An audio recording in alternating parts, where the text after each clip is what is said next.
Dear students, everybody, how are you? Alhamdulillah, I am also fine. Let's go.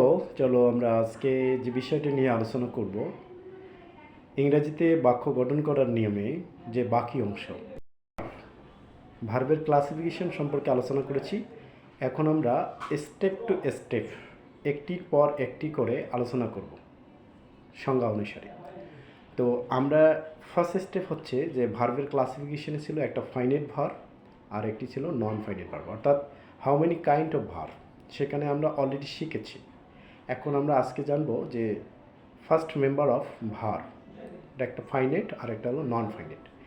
এই finite ভার্বটাকে what is finite verb, what is finite verb?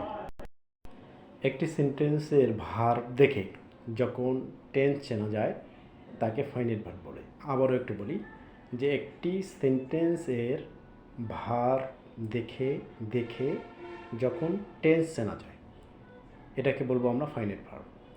তাহলে আমরা যদি একটু example দিই, এক্সাম্পলটা হচ্ছে যেমন হি গিভস মি টু ইট, এখানে বলা হচ্ছে যে সে আমাকে খেতে দেয়। আবার যদি আমি এখানে বলি যে he gave me to eat, সে আমাকে খেতে দিয়েছিল। আবার যদি বলি যে he will give me to eat, সে আমাকে খেতে দিবে। এই যে প্রথম বাক্যটি ছিল প্রেজেন্ট, তারপরের বাক্যটি ছিল পাস্ট, তারপরের বাক্যটি ছিল ফিউচার। তাহলে এখানে বলা হচ্ছে হি গিভস মি, সে আমাকে দেয়, টু ইট মানে খেতে দেয়। এখন বিষয়টা হলো যে এই গিভস মি এখানে দেখে কিন্তু টেন্স চেনা যাচ্ছে এবং অলরেডি আমরা কি প্রেজেন্ট টেন্স বলছি। He gave me to eat, এটা হচ্ছে past tense. He will give me to eat, সে আমাকে খেতে দেবে, এটা হচ্ছে ফিউচার টেন্স। তাহলে বিষয়টা এখানে লক্ষ্য করা যাচ্ছে যে এই বাক্যগুলো দেখে টেন্স চেনা যাচ্ছে, এই জন্য হলো এই গিভ মি, এটা হলো ফাইনাইট ভার্ব। গিভ মি হলো ফাইনাইট ভার্ব।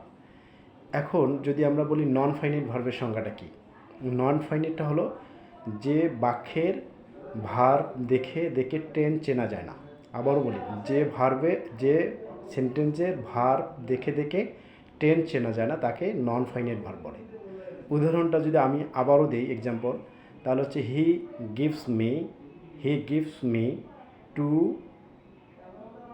ইট, সে আমাকে খেতে দেয়। এখন যদি আমি এখানে এই বাক্যে গিভস কথাটা বাদ দিই তাহলে এখানে কি থাকে? হি ড্যাশ, অর্থাৎ হি ড্যাশ মি টু ইট, অর্থাৎ এই বাক্যের সেন্টেন্সের যে মিনিংটা এটা আমরা এটা দিয়ে সে আমাকে খেতে, এরকম হচ্ছে। অর্থাৎ সেন্টেন্সটা এখানে গিভ বাদ দিলে আমরা টেন্স চিনতে পারতেছি না। অর্থাৎ টু ইট মানে খেতে, এই টু ইট এটা হলো নন ফাইনাইট ভার্ব। আর এখানে সে হি গিভস, এই গিভসটা হলো হচ্ছে ফাইনাইট ভার্ব।